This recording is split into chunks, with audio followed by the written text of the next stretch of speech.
Oli, oli, oli, oli, ¿qué tal? ¿Cómo estáis? Bueno, hoy es un programa que para mí es una fantasía hecha realidad. Ni en mis mejores sueños podría yo haber imaginado que por fin vamos a dar visibilidad a parte de mi colectivo y a mí como persona e individuo y humana. Y vamos a celebrar el pasado 26 de octubre, Día Internacional de la Visibilidad Intersexual. Y qué mejor, porque qué mejor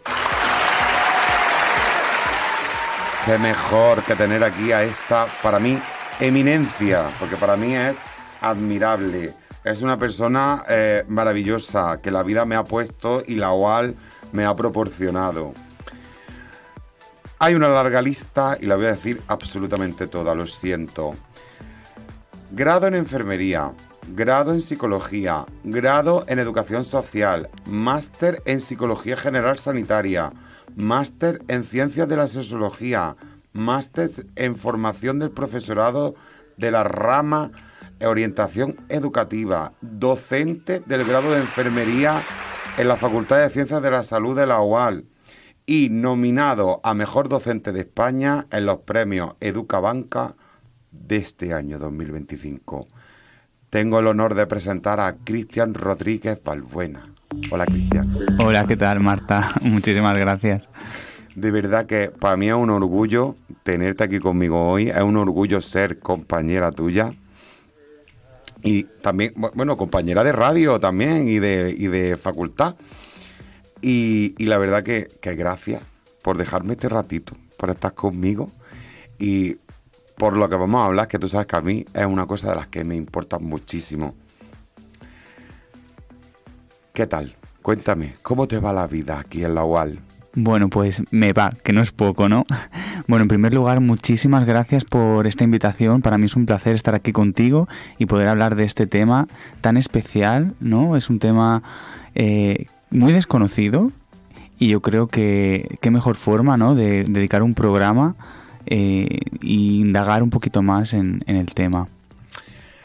Sabéis que yo aquí en mi programa lo que me gusta es mezclar la ciencia, el campo de las STEAM, con el género, la identidad, el colectivo, la discapacidad, y me gusta mucho saber qué tiene que ver el campo de cada persona entrevistada en este sentido. Y te voy a lanzar la primera pregunta. Vamos allá. En los grados de la Facultad de Ciencias de la Salud, ¿se estudia a las personas intersex? Qué buena pregunta, ¿eh? Bueno, pues muy poco, la verdad. Y de manera superficial, ¿no? En los grados como enfermería, medicina o psicología, la intersexualidad se menciona muy brevemente, a lo mejor en asignaturas como biología, asignaturas básicas, que casi siempre es desde un punto de vista puramente biológico o genético, ¿no? No se aborda como una realidad humana, social y con derechos. En la Facultad de Ciencias de la Salud estamos Pablo y yo, que hemos dado un pasito con el tema de la diversidad sexual, porque hace un par de añitos hemos metido un capítulo en la asignatura de enfermería comunitaria, en el libro, que es de diversidad sexual. Y ahí hablamos de intersexualidad. Muy poquito, sí que es verdad que necesitaría un capítulo entero para hablar de intersexualidad y entenderla, o más de un capítulo. Pero bueno, por lo menos damos unas nociones básicas de orientación, identidad, porque obviamente nuestros estudiantes van a trabajar con este colectivo. Tienen que tener esa perspectiva de género, tienen que conocer otras realidades y es muy importante la visibilización ya desde dentro, desde la universidad. Así que bueno, creo que sería muy importante y que merece un espacio específico, ¿no? Y para poder entender la intersexualidad. A mí lo que me pasa es que yo sabía que cuando venía aquí al grado de medicina, sabía que me iba a encontrar mucha transfobia e interfobia interiorizada dentro del grado, porque al final y al cabo, en la medicina muchas veces estas identidades, estas realidades y estas personas se tratan como patologías, ¿vale? O morfología diferente, o ¿sabes? Como trastornos en la parte de psicología. Y a mí me hace mucha gracia, porque es como que te limitan a no poder y ser siempre un ser patológico. Porque, por ejemplo, una persona que tiene Down, que es una monosomía, ¿vale? Tiene una vida, es capaz de, igual que tú, igual que yo, de sobrevivir y tener una vida totalmente normativa. Un hipospadia, por ejemplo, ¿sabes? Si no está afectada la función renal, ¿por qué tienes que de pequeño someterlo a una cirugía? Entonces, a mí que esto todavía se considere patología morfológica o fisiológica, la verdad que me parece que tenemos que avanzar un poco más. Y sé que estáis luchando. ¿Tú cómo lo ves? Pues estoy completamente de acuerdo contigo, Marta. Por desgracia, nos seguimos encontrando muchos manuales, todavía sí, ¿no? Se sigue utilizando el término trastornos de desarrollo sexual, que tiene una carga patologizante enorme. Pero la intersexualidad hay que tener claro que no es una enfermedad, al final es una variación natural del desarrollo sexual humano, ¿no? Entonces... Totalmente, y es que puede influir muchos factores hormonales, a nivel de genitales, a nivel gonadal, estructura. Es decir, que, mira, estudiando a Nefasto Stalin, por ejemplo, el libro de Cuerpos Sexuados, que yo lo menciono mucho, el sexo biológico real no es un extremo o es otro, es un amplio abanico. Y ese libro se construyó entre el año 1990 y en los 2000. Pero es que ahora se ha reeditado y ha añadido 2 capítulos más y se reafirma en su teoría y en su investigación en aquellos años. Imagínate lo que hay ahora y los avances. Sí, es que nos empeñamos en ese binarismo que por narices tienes que ser hombre, mujer, ¿no? Y si miramos a la historia y a la arqueología nos vamos a encontrar que los cuerpos intersex han existido siempre. Un ejemplo muy concreto es de la tumba de Sontaka en Finlandia, que data más o menos de los 1050, 1300, que resulta que era un esqueleto que estaba acompañado de objetos tradicionalmente asociados con mujeres, con ropa femenina y brochetes y al mismo tiempo con armas, ¿no? Que estaba asociado en esa época con los enterramientos masculinos. Después de hacer el análisis de ADN, sugirieron que esa persona enterrada podía haber tenido una configuración cromosómica XXY, una posible variante de lo que hoy se conoce como el síndrome de Klinefelter. Totalmente. Yo, por ejemplo, mi tipo de intersexualidad, que es quimera gonadal verdadera, es a causa de un pesticida que se usaba en los años 20, 30, 40, que se llamaba Zotal, que producía mutaciones genéticas positivas en las gónadas. Es decir, no es una mutación genética negativa o que pudiese perjudicar mi salud, no, todo lo contrario. Es decir, son mutaciones genéticas y sobre todo es ya en tercera y cuarta generación. Y como yo, hay muchísima gente más. De hecho, a nivel estadístico, es más frecuente y más común la intersexualidad que en verdad la transexualidad. Es decir, es mucho más raro estadísticamente y en datos que existan las personas trans. En sí, es un 0,012% de la población mundial, que parece insignificante, pero equivalente a personas pelirrojas. Tú fíjate, y es muy común ver personas pelirrojas. Pues las personas intersex igual, y sobre todo porque no se estudian, porque no se encuentran. Al final y al cabo, como lo ven como una patología, te lo quito, no te lo estudio, fuera. Y entonces como, hola. Yo creo que también es porque los propios profesionales no tienen formación en intersexualidad. Entonces no van a indagar, no van a ver qué es lo que le ocurre a ese paciente, ¿no? Van un poco por lo superficial y no indagan. Pero no indagan no porque no quieran, sino muchas veces por propio desconocimiento del profesional sanitario. Entonces yo creo que al final todo esto que estamos hablando nos enseña varias cosas. Primero, que la intersexualidad no es nueva. O sea, es algo que ha existido siempre. Y que esa visión patológica es relativamente moderna, ¿no? Que ese enterramiento que os estaba contando, ¿no?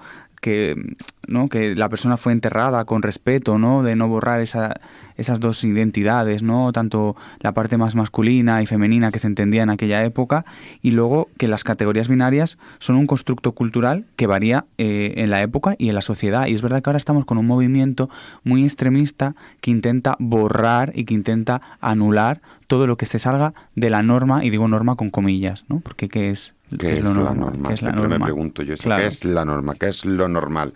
Porque muchas veces cuando me encuentro la palabra anormal, anomalía, y digo yo, ¿pero en respeto en base a qué? ¿A lo hegemónico? Pero sí, es que lo hegemónico no casa con la sociedad y las personas actuales. De hecho, qué importante es la historia y la antropología, tal y como dices, pues por ejemplo, están las tablillas de los sumerios donde ya aparecen y se contemplan a las personas intersex. Y eso hace 4.000 años, cuando surgió la escritura. Quiere decir que no es nada nuevo, que no es algo woke, como lo tildan ahora. Sí. Que yo Hay que ponerle ya un nombre woke y ya todo lo woke es malo, ¿no? Claro, pero es que está dentro de lo woke. Es que yo me pregunto, que no me gusta woke. Ya. Yo qué sé, yo el wok me lo pido en el chino o en el japonés. Y qué rico. Efectivamente, con salsa de ostra. Es verdad, que es la realidad. Te iba a hacer otra pregunta, y esto ya es más a nivel sanitario, ¿vale? Claro. ¿Se tienen en cuenta los problemas y factores derivados de una sustitución hormonal en personas trans o intersex dentro de nuestra facultad? Es decir, si yo, por ejemplo, pues como las chicas que menstruan, que tienen días muy malos, pues yo al tener un tratamiento hormonal sustitutivo, evidentemente hay días que no me pueden levantar de la cama y no se tienen en cuenta. Pero eso también es un poco en mi pensar y en mi parecer sobre el patriarcado y la misoginia instaurada en la sociedad y tan interiorizada. Porque no es que yo tenga más derecho por tener un tratamiento hormonal, porque otra chica que menstrua o un chico que menstrua y lo está pasando súper mal, tiene el mismo derecho que yo a ser contemplado dentro de eso. En nuestra facultad contemplamos este tipo de problemas derivados de estas cosas. Pues no estamos contemplando este tipo de cosas que están ocurriendo, ¿no? Yo creo que gracias a ti, a la figura que estás representando también en la facultad, creo que puede ayudar y que va a sentar precedentes para que en un futuro tengamos este conocimiento, ¿no? Porque, claro, muchas veces como no ha habido casos, o los hay, pero a lo mejor no se conocen, pues como que no se hace nada, ¿no?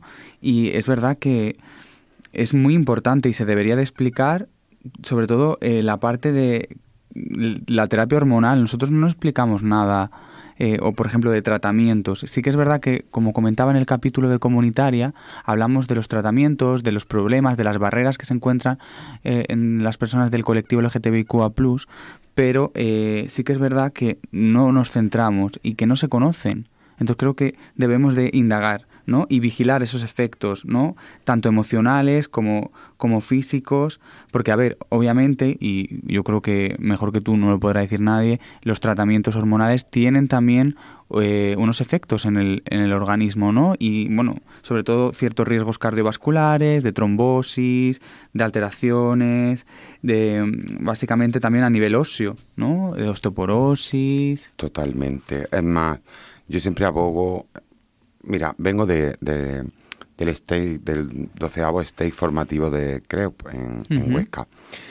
He ido en representación propia, becada por la Fundación 11, que ha sido un honor muy grande, y agradezco muchísimo a todas las entidades y las personas que han tenido que ver dentro. Y me encontré con una chiquilla, ¿vale?, muy joven, que al conocerme, como muchas otras, como yo, ya es hija mía, ¿vale? Es hija. Y es como, el otro día me escribió ayer o antes de ayer y me decía: gracias, Marta, porque gracias a ti, a verte y a sentir que estás ahí y que has llegado donde has llegado y que haces lo que haces, simplemente por el resto, ya no por ti, sino por las que vienen detrás, dice, me has dado ese impulso a poder ir al médico, poder optar a un tratamiento hormonal y dar el paso a sentirme fuerte. Y yo siempre he abogado por lo mismo, y siempre abogaré por lo mismo, que nadie te obliga a tomar un tratamiento hormonal, una cirugía, una estética. No, yo desde que sufrí la transfobia dentro del antiguo Unidad de Trastornos de Identidad de Género de Málaga, donde aquella, perdón por la expresión, pero es que aquella psiquiatra era muy transfóbica, y una persona transfóbica no puede estar a cargo de una unidad como esa. Y yo sentí que me sentía presionada a recibir un tratamiento hormonal y cirugías que yo no tenía disforia. Porque yo, por ejemplo, a ver, hoy con mi voz me la he dejado en Madrid, está volviendo. Pero yo nunca he tenido disforia con mi voz de camionero de la M30. Me aporta mucha personalidad. Y siempre abogo por lo mismo. Y se lo dije en su momento a mi niña y a todas, en verdad a todas. Fórmate, estudia, sé la mejor en tu campo, haz lo que te gusta. Un cuerpo viene solo. una imagen y una expresión llega sola y la vas adquiriendo conforme va pasando el tiempo, te vas asentando. Y llega un momento en el que antes era mucho más importante tener una estética que tener una formación. Por eso estábamos excluidas la marginalidad. Y ahora, ocupando puestos de poder, de representación, de visibilidad, ¿sabes? Dentro de campos como la ciencia pura, al fin y al cabo, es como que les da ese impulsito de decir, vale, entiendo. Y mira que yo a veces también estoy como una cabra, que a veces yo también estoy como una cabra y lo reconozco. Pero sé que hago mucho más ya sin... Y antes se lo comentaba a Esther. ¡Calor! Ay, teniendo calor, que es verdad que tengo calor, Esther, que estoy sudando. Desde otro punto de vista. Desde el punto más desde dentro, desde la facultad, desde el hospital, cuando hago mi trabajo, desde los protocolos. Y sí hay una cosa que a mí todavía me falta. Dentro de los protocolos, tanto en la universidad como en los hospitales, por lo menos aquí en la provincia donde yo he trabajado, no estamos contempladas. Las personas intersexuales no estamos contempladas. Pero es que ya me voy a un reducto y ahí subo la apuesta. Las personas diversas con discapacidad, ¿dónde estamos? Porque en el nuevo informe de la Unión Europea, del plan 25-30 en sí, ya sí aparecemos. ¿Se va a hacer algo? ¿Tú sabes de algo, Cristian? Bueno, yo la verdad que me pillas que no sé exactamente si se va a hacer o no se va a hacer.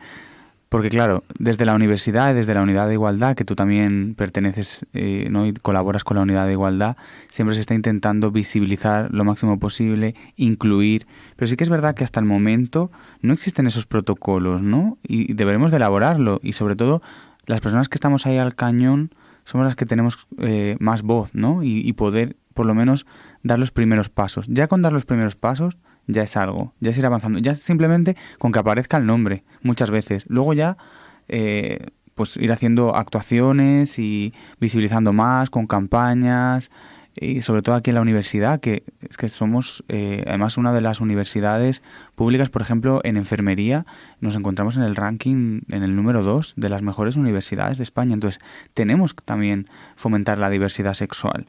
Y yo creo que como no se nombra, es lo que has comentado, se invisibiliza, no, parece como que no existimos para el sistema y luego, además, el problema fundamental, yo creo que es que parece que molesta, ¿no? Es como cuando intentas poner algo nuevo, cuando intentas tener en cuenta a todo el mundo, parece como que eso...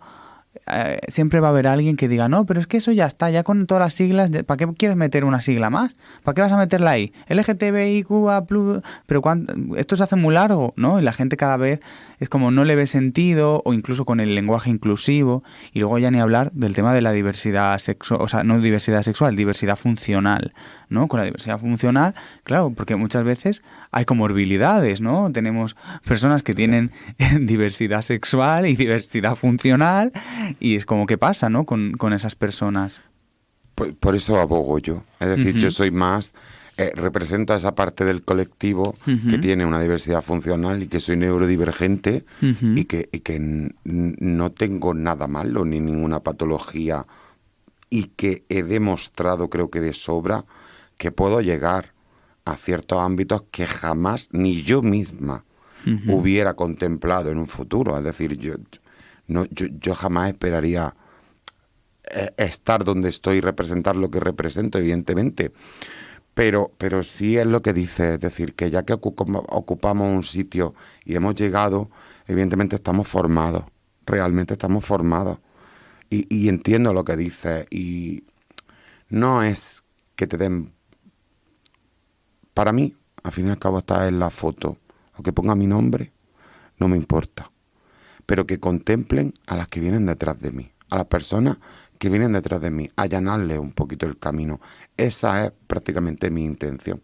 Y de hecho, se comenta en la facultad de que yo he venido aquí a remover cimientos.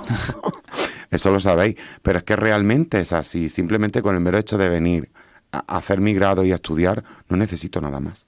Porque ya solamente con eso ya remuevo. Y hacerle el camino más fácil, ¿no? A toda esa gente que viene después o que vendrá después en generaciones posteriores. Totalmente. Es que yo tengo muchas amigas y muchas conocidas a nivel nacional también, Ujú. por la influencia que tengo, que me dicen, es que te admiro por haberte metido en una carrera de ciencias puras que me hubiera encantado estar, pero jamás me plantearía, se plantean más carreras de letras, tipo psicología, antropología, Ujú. sociología, y mira que a mí también me gusta, no me disgusta, pero es como, ¿y por qué no lo haces?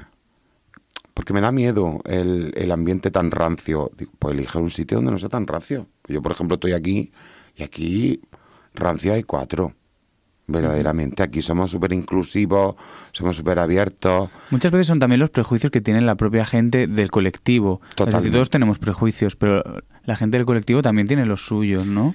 Yo creo que más que con las personas intersex o trans que somos Mm, visibles, más bien los miedos. sí. Los miedos y la inseguridad de lo que te puedas encontrar. No es agradable, Cristian. Pero sí que es verdad, y estoy de acuerdo con lo que te dicen algunas compañeras, que a nivel sanitario todavía son bastante conservadores en muchos lugares. Nos encontramos con personal sanitario bastante conservador y más que nada porque yo estoy haciendo investigación en ese ámbito de diversidad sexual a nivel sanitario, microagresiones, que luego si quieres hablamos un poquito más. Sí. Y bueno, nos encontramos sobre todo por las experiencias que nos cuentan nuestros participantes, que es exagerado la cantidad de personas que se sienten o que han sentido discriminación por parte de los sanitarios. A ver, es que es... A ver, yo por ejemplo...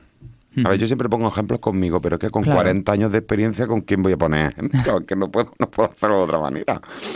A mí me han llegado en un hospital, está en observación, ¿vale? Por estar mal, y llegar a observación en camilla y silla de ruedas, ¿vale? Y salir en silla de ruedas y escucharle a una de las compañeras, porque hoy en día son compañeras, antes no. Antes yo era la paciente y Ujú. ella era la sanitaria. De decir a grito pelado en observación a las 3 de la mañana, la del voz 5 tiene polla. Y es como, perdona, no me vas a sondar tú, me va a sondar una compañera. Pero a ti, ¿qué más te da? Si tengo pene, tengo coño o no tengo absolutamente nada, me tienes que quitar una nefrostomía y la bolsa de nefrostomía. Disculpa, eso lo he tenido que vivir yo. Y de hecho, a una eminencia, un doctor, no voy a decir el sitio ni dónde, Ujú. gritar al maricón con teta, no lo voy a operar. Si yo eso me lo he encontrado, sé lo que se encuentra el resto de gente. Y no se trata de exagerar, No, no, es, es, es la realidad. es ser objetiva. No voy a entrar en opinión sobre lo que opino de esa compañera y de ese señor, Ujú. pero sí me demuestran la incultura y la poca educación que tienen. El respeto a la diversidad, ¿no? Y Eso es hacia la brutal. propia persona. Mm. Es decir, tú no puedes tratar a un paciente de esa manera, jamás.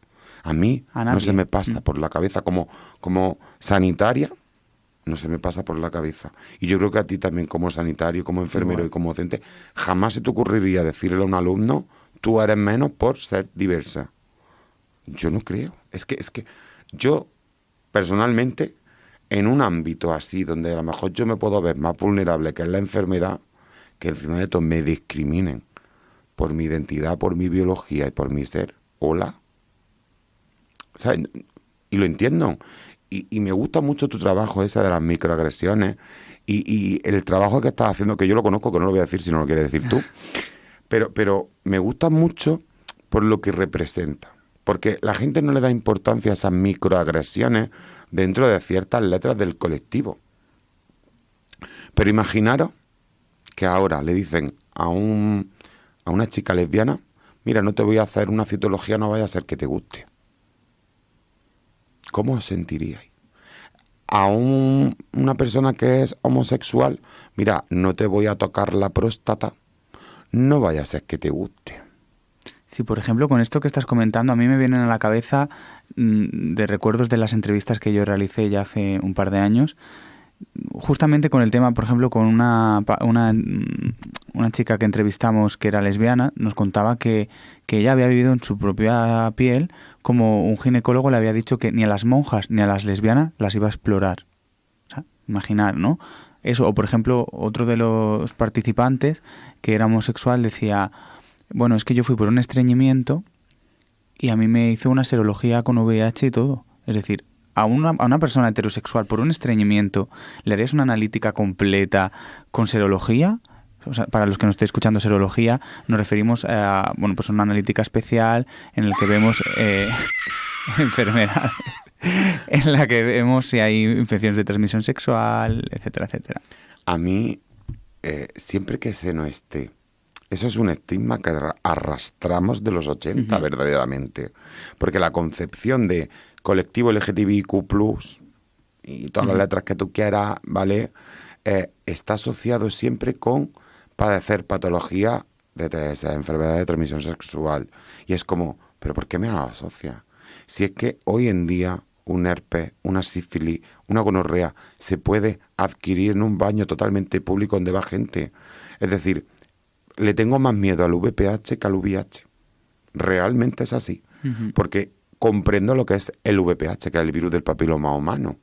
Y sé las consecuencias que tiene en el organismo, tanto a nivel aparato genital masculino como en el femenino, como en el ambiguo. Es decir, que sé las complicaciones que traen. Un VPH avanzado a un urólogo se le echa la mano a la cabeza porque no puede hacer una cistoscopia, por ejemplo. Y claro, eso no se sabe.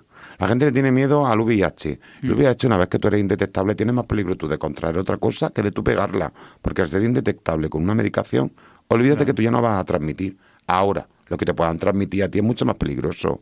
Siempre protección. Pero es que el VIH no solo se pega con o se transmite a través de relaciones sexuales.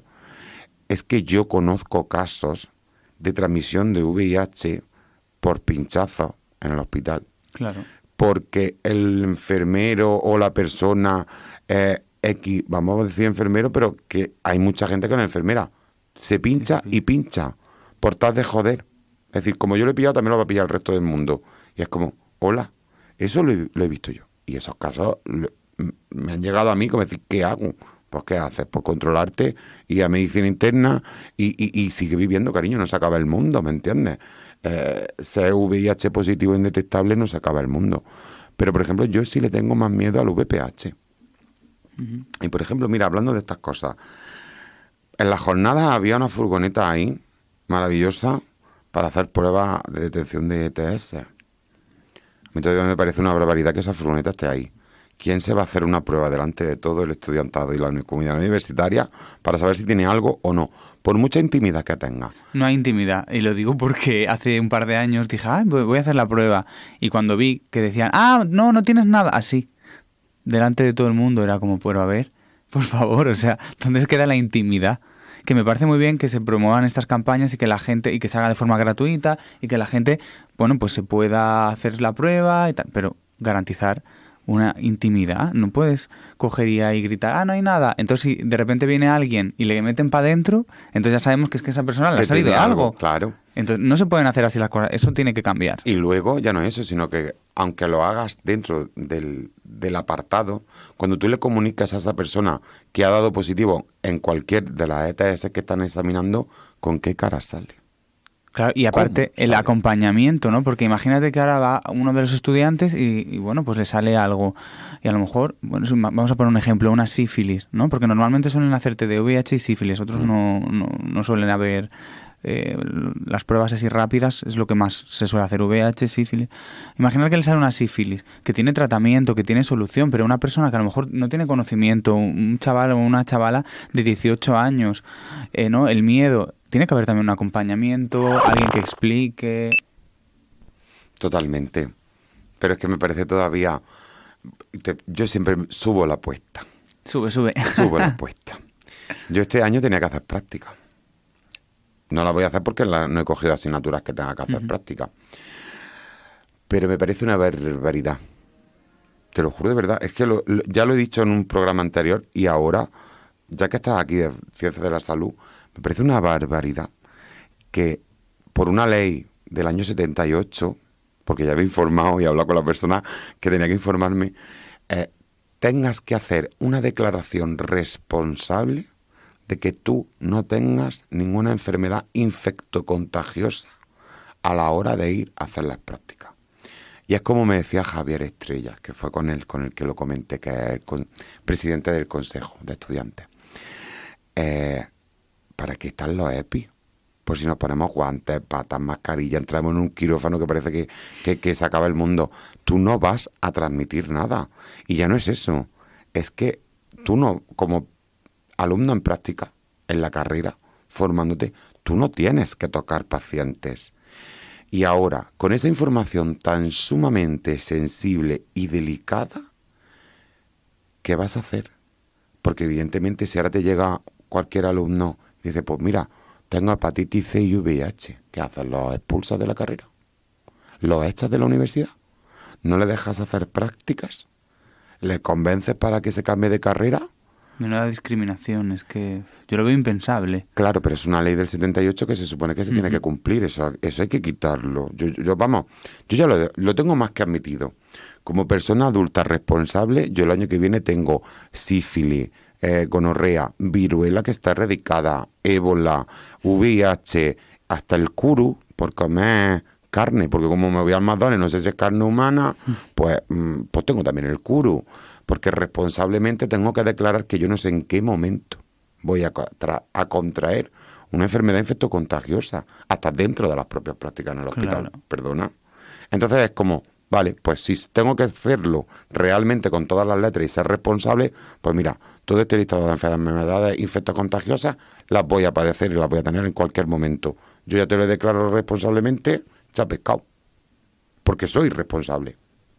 ¿Entiendes? Yo no puedo afirmar que no tengo nada porque no sé si mañana me voy a contagiar o voy a mantener una relación sexual. Sí, pero mañana. bueno, yo entiendo, perdona que te interrumpa, que es como antes de empezar. Luego lo que tú quieras luego, eso no nadie te puede decir nada. Pero bueno, más que nada, yo creo en cierta parte que entiendo como la preocupación de que obviamente vas a estar en un hospital y de ciertas enfermedades, ¿no?, que pueda ser transmitibles, pero por ejemplo un VIH o otras infecciones de transmisión sexual, ¿eso qué tendrá que ver para hacer unas prácticas o estar con pacientes? No tiene nada que ver. Otra cosa es que tengas tuberculosis, ¿no?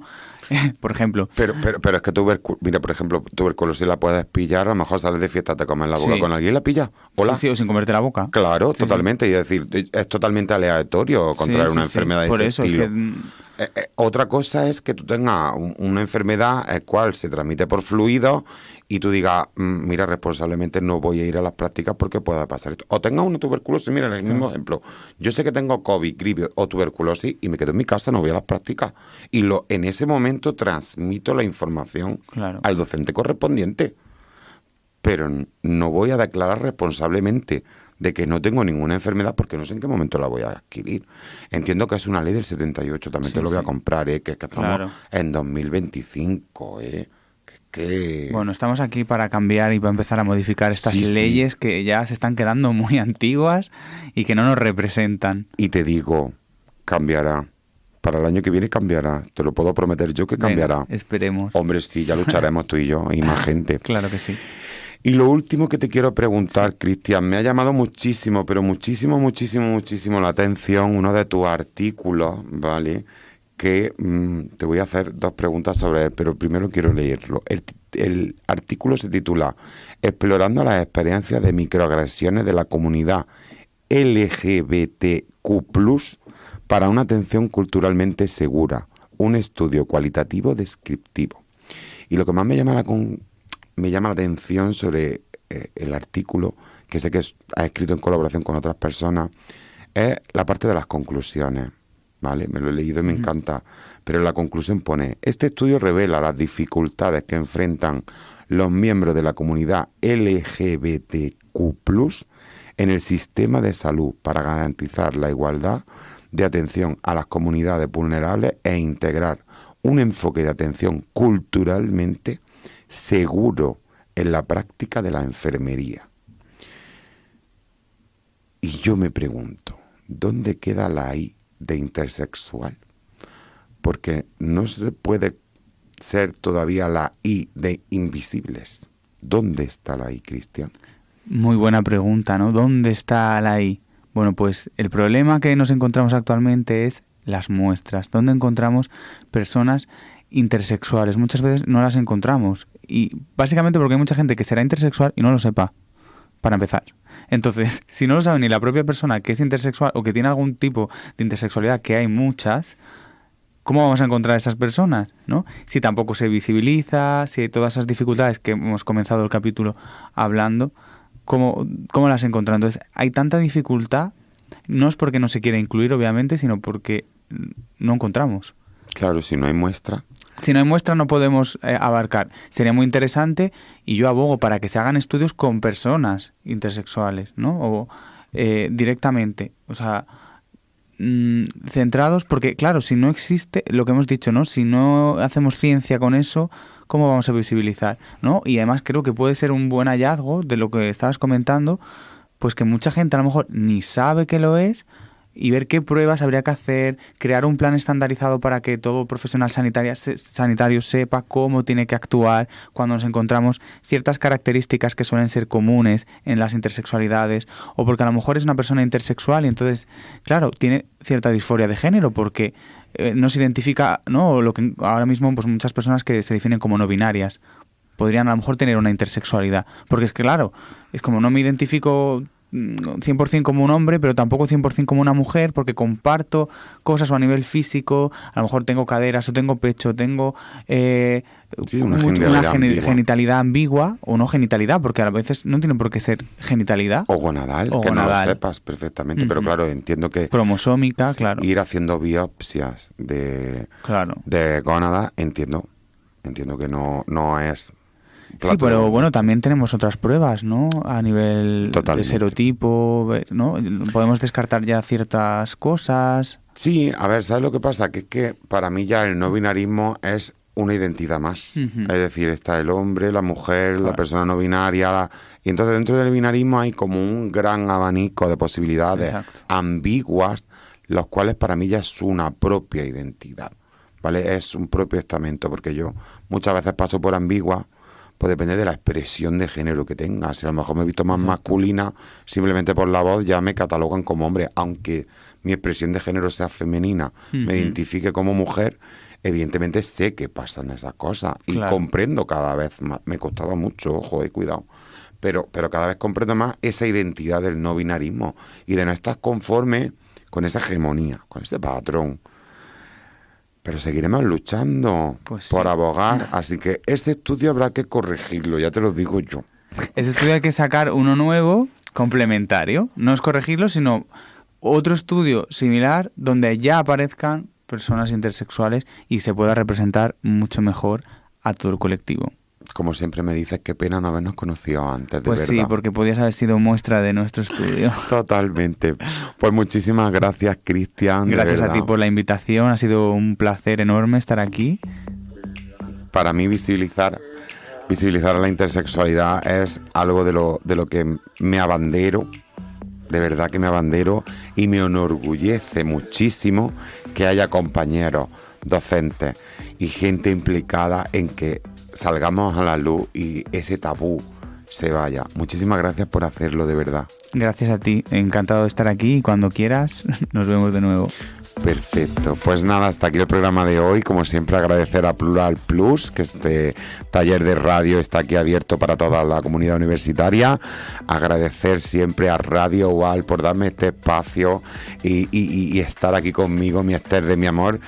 Y sobre todo también al vicerrectorado de estudiantes, que sin él no sería posible muchas de las cosas que hacemos en la asociación. El calor. Menos mal que ya se está midiendo el frío, Esther, que no voy a tener calor. Bueno, pues nada, nos vemos en el siguiente programa. Muchísimas gracias por escucharnos y como siempre digo, chao.